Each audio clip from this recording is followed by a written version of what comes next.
আসসালামু আলাইকুম সুপ্রিয় দর্শক, আশা করি আপনারা সবাই অনেক ভালো আছেন। আজকের রেসিপিতে থাকছে দেশি পাতি হাঁসের মাংস ভুনা, সাথে গরম গরম চিতই পিঠা। কিভাবে রান্না করলে হাঁসের মাংসের গন্ধ থাকবে না, কী কী মশলা ব্যবহার করবেন, সব কিছুই থাকছে আজকের রেসিপিতে। তবে একইভাবে যে কোনো হাঁসের মাংস আপনারা রান্না করতে পারবেন। রেসিপিটা শুরু থেকে শেষ পর্যন্ত দেখবেন, আশা করি ভালো লাগবে। যারাই আমার ভিডিওর সাথে যুক্ত হয়েছেন কিন্তু লাইক দিতে ভুলে গেছেন, প্লিজ একটি লাইক দিয়ে ভিডিওটি কন্টিনিউ করবেন।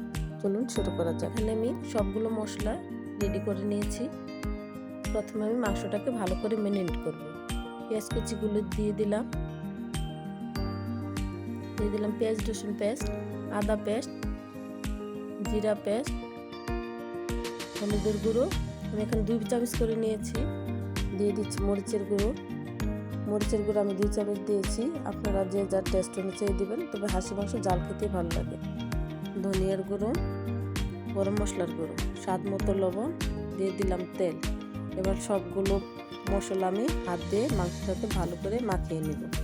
মাংসের সাথে মশলাটাকে ভালো করে মেখে নিয়েছি। এখন এটাকে আমি ম্যারিনেশনের জন্য রেখে দেবো প্রায় 1 ঘন্টার জন্য। এতে মাংসের মধ্যে কোনো গন্ধ থাকবে না। আপনারা চাইলে আরও বেশি সময় রাখতে পারবেন। এবার পেঁয়াজ রসুন কুচিগুলো দিয়ে কিছুক্ষণ ভেজে নেব, হালকা ব্রাউন কালার করে ভাজবো। আমি এখানে পেঁয়াজ রসুনগুলো কিউব আকারে কেটেছি।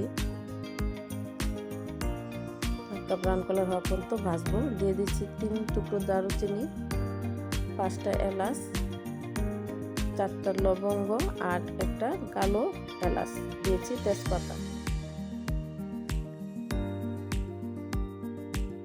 লবণ দিয়ে দিলাম। লবণটা আমি আগে মাংস ম্যারিনেট করার সময় দিয়েছিলাম, সামান্য একটু দিলাম। এই পর্যায়ে আমি ম্যারিনেট করা মাংসটা দিয়ে ভালো করে কষাবো। এবার নেড়ে চেড়ে ভালো করে কষাতে থাকবো। হাঁসের মাংসটা যত ভালো করে কষানো যায় তত খেতে টেস্ট হয়।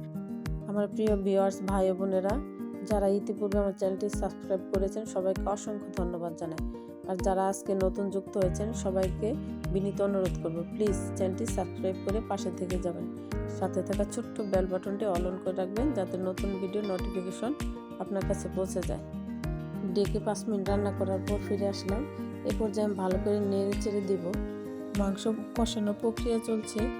এই পর্যায়ে মাংসতে যে পানিটা উঠছে এই পানি দিয়েই 20 থেকে 25 মিনিট ভালো করে কষিয়ে মিডিয়াম আঁচে রান্না করব। আবারও ডেকে দিলাম 5 মিনিটের জন্য। চলে আসলাম 5 মিনিট পর। এই পর্যায়ে উল্টে পাল্টে ভালো করে নেড়ে চেড়ে দিতে হবে, এতে নিচে থেকে মশলাটাও লেগে যাবে না, মাংসের গায়ে ভালো করে মশলাটা লাগবে। আবার আমি ডেকে দিব। ফিরে আসলাম 5 মিনিট পর। এবার উল্টে পাল্টে ভালো করে নেড়ে চেড়ে দিয়ে দেব 8 থেকে 10 কোয়া আস্ত রসুন।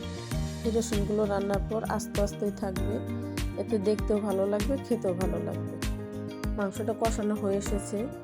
এই পর্যায়ে পরিমাণ মতো পানি দিয়ে ঢেকে 15 থেকে 20 মিনিট মিডিয়াম আঁচে রান্না করব। অবশ্যই গরম পানি দিবেন, এতে মাংসটা সুন্দর করে সিদ্ধ হয়ে যাবে। রান্নার পর মাংসটা সফট থাকবে। ঢেকে দিলাম। মাঝখানে আবারও উল্টে পাল্টে একটু নেড়ে চেড়ে দিচ্ছি। রান্নার অলমোস্ট শেষ পর্যায়ে চলে এসেছি। এই পর্যায়ে ঢেকে 5 মিনিট লো আঁচে দমে রেখে দেব। চলে আসলাম 5 মিনিট পর। মাংসের তেলটা উপরে উঠে এসেছে, অলমোস্ট আমার রান্নাটা হয়ে গেছে। এবার একটা সার্ভিং ডিশে তুলে সার্ভ করব। দেখলেন তো কত সহজে আমি হাঁসের মাংসটা রান্না করলাম।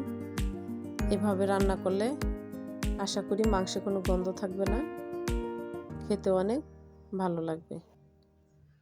রান্না হয়ে গেল দেশি হাঁসের ভুনা মাংস। সবাই একবার হলেও ট্রাই করবেন, ভালো লাগবে। দেখেন কালারটাও কত সুন্দর আসছে, খেতে অনেক টেস্ট হবে ইনশাল্লাহ। এই পর্যায়ে আমি চিতই পিঠার ব্যাটারটা রেডি করে নেব। মেজারমেন্ট কাপে 1 কাপ শুকনো চালের গুঁড়া নিলাম, স্বাদ মতো লবণ। এবার গরম পানি দিয়ে ব্যাটারটা গুলে নেব। পানিটা অল্প অল্প করে দিব। আর শুকনো চালের গুঁড়ো যেহেতু পানিটা একটু গরম হলেই ভালো হবে, এতে চিতই পিঠাটা নরমও হবে, ফুলবে সুন্দর করে। ব্যাটারটা রেডি হয়ে গেল। এই পর্যায়ে 20 মিনিট রেস্টে রেখে দেব। এবার কড়াই দিয়ে দিলাম ব্যাটার, ডেকে 5 মিনিট অপেক্ষা করব। দেখেন ফুলে উঠেছে, পিঠাটা সুন্দরভাবে হয়ে গেছে, জালি জালি হয়েছে। আমি আরো একটি পিঠা বানিয়ে দেখাচ্ছি। এভাবে আমি সবগুলো পিঠা অফ ক্যামেরায় বানিয়ে নেব। আরো একটি পিঠা বানিয়ে নিলাম। আমি এবার কিছু জাল পিঠা তৈরি করব। এই জন্য আমি নিয়েছি পেঁয়াজ কুচি, কাঁচামরিচ কুচি, ধনিয়া পাতা কুচি। সামান্য লবণ দিয়ে আমি ভালো করে ম্যারিনেট করে নিব। যারা জাল পিঠা খেতে পছন্দ করেন তাদের জন্য আজকের এই জাল পিঠা রেসিপি। দিয়ে দিলাম চাউলের গুঁড়ো 1 কাপ মেজারমেন্ট কাপে, দিয়ে দিলাম হলুদের গুঁড়ো, মরিচের গুঁড়ো, ধনিয়ার গুঁড়ো, রসুন পেস্ট, আদা পেস্ট, জিরা পেস্ট। এবার স্বাদ মতো লবণ দিয়ে সবগুলো উপকরণ ভালোভাবে হাত দিয়ে মিক্স করে নেব।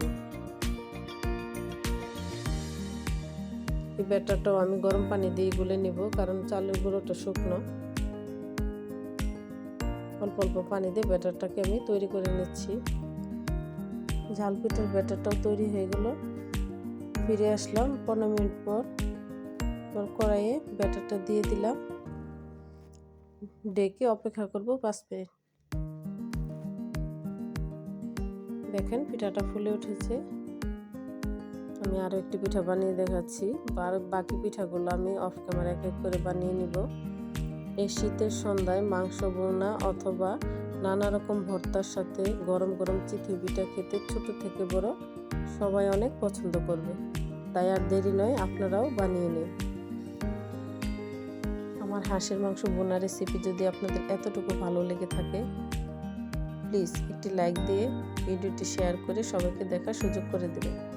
সবাই অনেক অনেক ভালো থাকবেন, সুস্থ থাকবেন। আল্লাহ হাফেজ।